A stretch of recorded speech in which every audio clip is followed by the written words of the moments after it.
শুধু দর্শক মণ্ডলী, আমি আজকে রাজধানী ঢাকা গুলিস্তান এলাকা। আর এই গুলিস্তান এলাকাটি হলো খুব ব্যস্ততম এলাকা।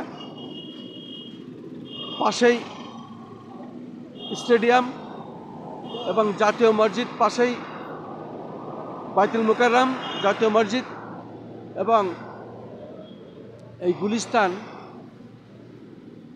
গুলিস্তান এলাকাটি মূলত সবসময় মানুষে ভরপুর থাকে, কারণ এই এলাকার মানুষ বিভিন্ন দিকে গাড়ি যায়, পাবলিক বাসগুলো যায়, চলাফেরা করে।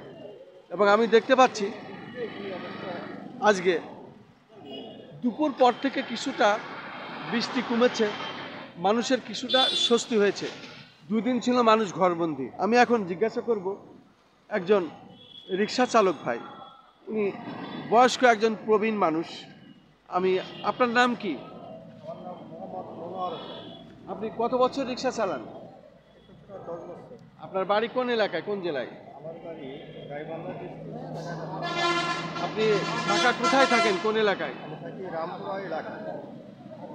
আজকে তো দুপুর পরে 2 দিন পরে আজকে বৃষ্টি থেমেছে। তাই এই যে 2 দিন বৃষ্টির ভিতরে মানুষ তো ঘরে বন্দি ছিল, কিছুটা আজকে শুক্রবার দুপুর পর থেকে বৃষ্টি কমেছে, থেমেছে, আবার গুড়ি গুড়ি পড়ছে। আকাশের অবস্থা ভালো না, যখন তখন বৃষ্টি হতে পারে। কিন্তু আপনাদের ভাড়ার অবস্থাটা কি? আপনাদের আয়ের ব্যাপারে যদি একটু বলতেন, কেমন আছেন আপনারা?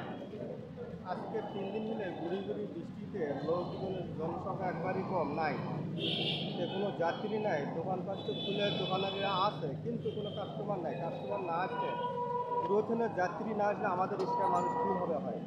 আজকে একেবারেই 3 দিনের নগণ্যতম অবস্থায় আমরা বসবাস করি। তারপরও এই যে খালি রিক্সা নিয়ে চতুর্দিকে ঘুরে বেড়াচ্ছি, কোথাও কোনো পিছন ছাড়া আমার গাড়িটা ওঠে না। এখন কী করি? এখন এই অবস্থায় এখন দিন চলে যাচ্ছে, তারপর আবার যে বৃষ্টি নামতেছে, আর সময় চলে যাচ্ছে। এই যে আমাদের রিক্সাওয়ালার সমস্যা হয়ে গেছে। এখন সামনে ঈদুল আজহা, ঈদ আছে, ঈদের জন্য আমরা কোনো পরিস্থিতি গ্রহণ করতে পারছি না। আমরা যে আমাদের যে ছেলেমেয়েগুলো আছে, তাদের জন্য কোনো কিছু খরচ আমরা বা কোনো কিছু করতে পারছি না। এই জন্য আমরা দুঃখিতের মধ্যে আমরা দিন যাপন করে বর্তমানে এখন চলে যাচ্ছি। তারপরও একটু ধৈর্য নিয়ে আল্লাহ যদি বৃষ্টি কমে দেয় এবং দিন যদি ভালো হয়ে যায়, সে মানুষ দূর থেকে আসতে পারে, সুন্দর হতে পারে, এই আশায় আমরা আকাঙ্ক্ষিত হয়ে আমরা ঘুরে বেড়াচ্ছি। শুধু